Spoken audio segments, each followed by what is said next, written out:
So I went to this foam party, and there were a couple of lessons that I learned at this foam party. Number one, before we even started about the lessons, it was awesome. Foam falling from the ceiling. I had a great time. I had quite a few dance partners. Had a great time. I had a friend of mine there. She was cool. So what I learned, well, let's start with the foam party. The foam party was great, huge, called Barstool, and I ended up making my way to the front. They have, they have, they had like dancers, girls who dressed crazy, and they just had them up front, and but that's where the DJ was, and they had, it was like a miniature show all the way in the front, and everybody was trying to get to the front. You know what? I pushed my way in front. I got right in the middle, right at the bar, like right at the railing, as close as you could get to the stage, like 5 feet from the stage. And I held my ground. I just stayed there for like 2 hours, and just had a blast right next to the speakers. Uh, I ended up calling them.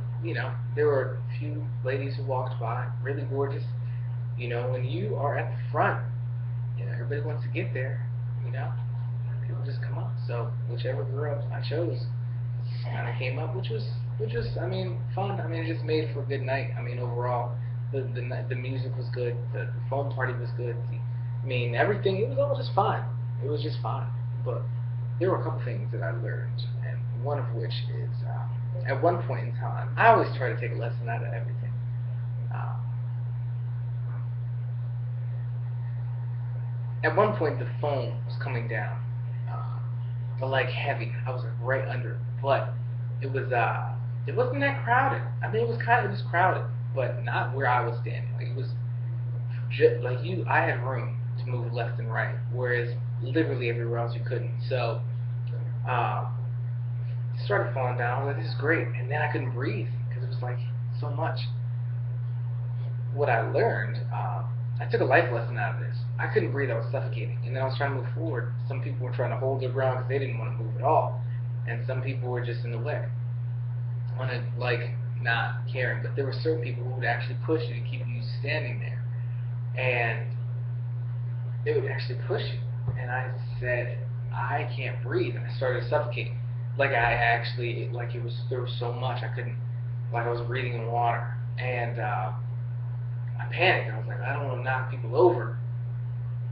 And then somebody stiffed me, and then there, it must have been 3 or 4 people, maybe five, 2 people, 2 or 3 people stiffed me, and then 2 or 3 people were just in the way. And so I was like, I don't want to knock people down. And when they stiffed me, I realized that I was like gonna die, suffocating. I just bulldozed my way through, and I was stronger than them. And I realized you have to bulldoze your way through life. I kind of had a little bit of that mentality anyway, but I really have committed to it. And people don't give a flying F uh, whether or not you are okay, whether or not you suffocate, whether or not you do anything.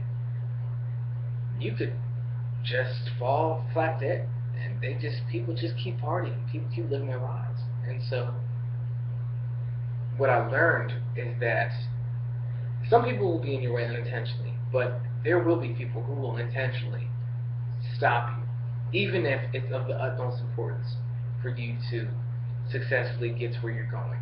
And for your dreams to come true, you have to feel like you're suffocating. Like without them, without them is to be without air and to be suffocating. And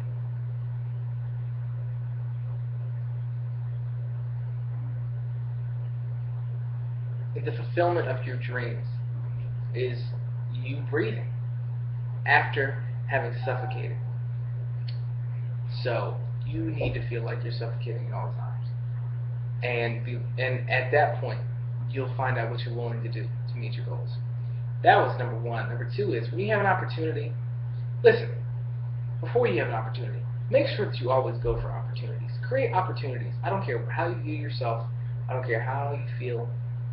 security-wise, make sure you go for your opportunities. Make sure you go for opportunities. Create opportunities no matter what. Create opportunities.